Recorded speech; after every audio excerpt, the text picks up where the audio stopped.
아니 월세를 받으면 부자가 될 수 없다라고 하는 얘기가 도대체 무슨 얘기냐. 안녕하세요, 닥터 부자 아빠입니다. 오늘 주제는요, 요거를 한번 얘기를 해보려고 합니다. 월세를 받으면 부자가 될 수 없다입니다. 혹시 뭐 내가 월세를 받아가지고 경제적 자유를 목표로 하시는 분들이 있다 라고 하면은 이제 본 영상을 좀 보시면은 도움이 되실 것 같습니다. 아니 월세를 받으면 부자가 될 수 없다라고 하는 얘기가 도대체 무슨 얘기냐. 건물주들 혹은 뭐 월세를 받으면 다 부자 아니냐 라고 생각할 수 있는데, 그거는 이미 자산이 좀 많이 형성되어 있는 사람들에게 국한된 얘기고요. 근데 실질적으로 이제 부자들도 보면은 본인이 사업소득이 많은 거지 월세를 많이 받아가지고 경제적 자유를 이루신 분들이 아니거든요. 그래서 오늘은 뭐 그와 관련된 얘기를 좀 해보도록 하겠습니다. 제가 좀 상담을 좀 많이 하잖아요. 저한테 좀 많이 찾아오십니다. 어떤 분들이 좀 많이 찾아오시냐, 한 50에서 한 60대 정도 되시는 분들이 많이 찾아오세요. 본인이 잘해서 찾아오는 경우는 사실 거의 없겠죠. 뭔가 좀 문제가 있기 때문에 고민이 많이 있으니까 이제 찾아오시는 건데, 대부분의 고민이 그거였어요. 과거에, 그러니까 몇 년 전에 자기가 한 1억에서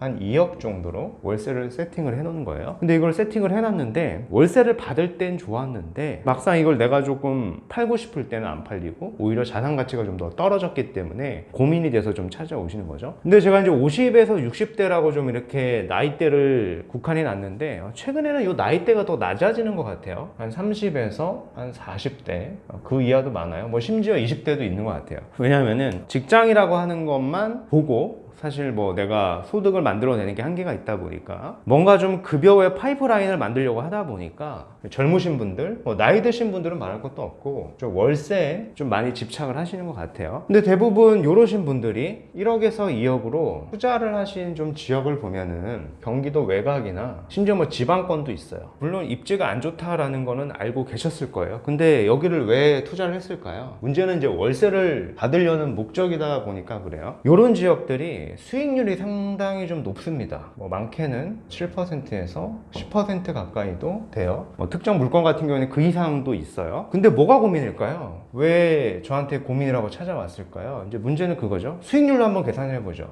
이분이 이제 1억으로 투자를 했어요. 근데 수익률을 최대 10%라고 계산해 본다라고 하더라도 그럼 1년에 1천만 원을 버는 거죠. 아마 저분 같은 케이스 같은 경우에는 3년 전에 투자를 했으니까 3년이면 거의 3천만 원의 수익을 얻은 거죠. 1년에 그래도 1천만 원씩 3년을 얻은 건데, 문제는 이겁니다. 오피스텔 여기를 분양을 받은 거죠. 최근에 가격이 떨어졌어요. 당연한 거겠죠. 가격이 마이너스 3천만 원 떨어졌습니다. 근데 월세는 잘 나오고 있어요. 근데 가격은 계속 떨어지고 있어요. 이분이 이제 부랴부랴 매물로 내놓은 거죠. 매도를 하려고 부동산에 내놨는데 매도가 안 돼. 마이너스 3천만 원이 아니라 마이너스 한 4천만 원이면 한번 팔아볼 수 있을 것 같다 라는 얘기가 나온 거죠. 처음으로 돌아가서 월세를 받을 때는 되게 좋았어요. 이렇게 1년에 1천만 원씩 3년이면 3천만 원 이상도 받았으니까. 근데 이게 자산 가치가 이렇게 하락을 하는 거죠. 자산 가치가 벌써 마이너스 3천만 원, 금매로 팔려고 하면 4천만 원, 근데 이마저도 잘 매도가 안 돼. 그래서 이런 사태가 좀 벌어지는 거죠. 월세를 받는 게 아니라 사실 자기가 자기 살을 그냥 갉아먹는 거예요. 그냥 은행에다 돈을 넣고 원금을 계속 찾았었는데 나중에 원금을 달라고 하니까 원금마저도 돌려받을 수가 없는 뭐 그런 거죠. 이런 것들이 이제 굉장히 좋지 않다라는 거예요. 만약에 이분이 이런 월세 세팅을 한 게 아니라 3년 전에 수도권에 분양권이라던가 아파트 투자를 했다라고 하면은 수익률을 못 벌었다라고 하더라도 뭐 적게는 한 3억에서 잘하신 분들은 10억 이상 버신 분도 굉장히 많죠. 그래서 이런 상승장에서 월세를 세팅한 거죠. 그래서 이게 굉장히 좀 낭패라고 보는 거고, 흐름을 좀 볼 수 있을 때는 시세 차익형에 좀 집중을 하는 게 좋은 겁니다. 그래서 오늘 제가 말씀드리고 싶은 내용은 총 3가지예요. 정리를 해보면은 첫 번째는 가능하면 시세 차익형에 좀 집중을 해야 된다라는 거예요. 본인의 자산의 볼륨이 좀 커질 때까지는 가능하면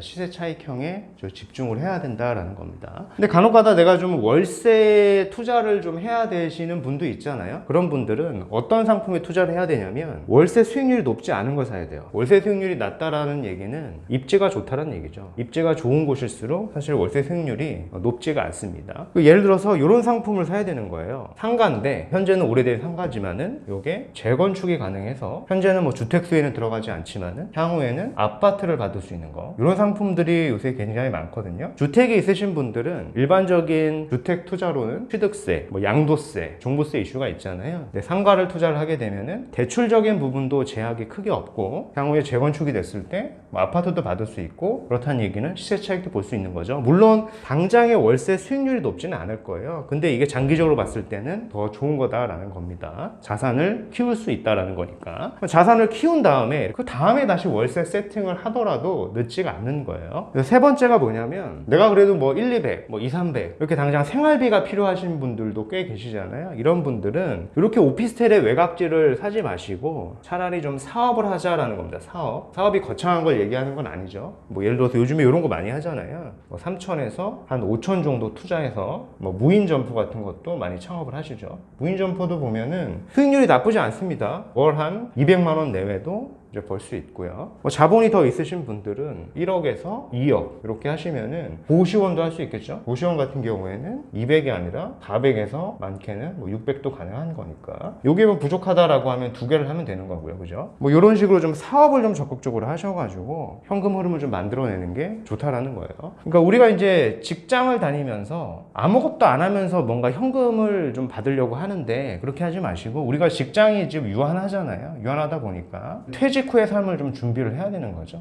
그래서 그런 삶이 어떤 사업을 하는 거고, 이런 사업을 하다 보면 좀 사업가 마인드도 미리 갖출 수 있다라는 겁니다. 그래서 결론은 월세를 받는 거에 좀 집착을 하지 마시고, 가능하면 좀 시세 차익형에 집중을 해가지고 자산의 볼륨을 키우는데 노력을 하셔야지 내가 좀 더 부자가 될 수 있는 길이다라는 거예요.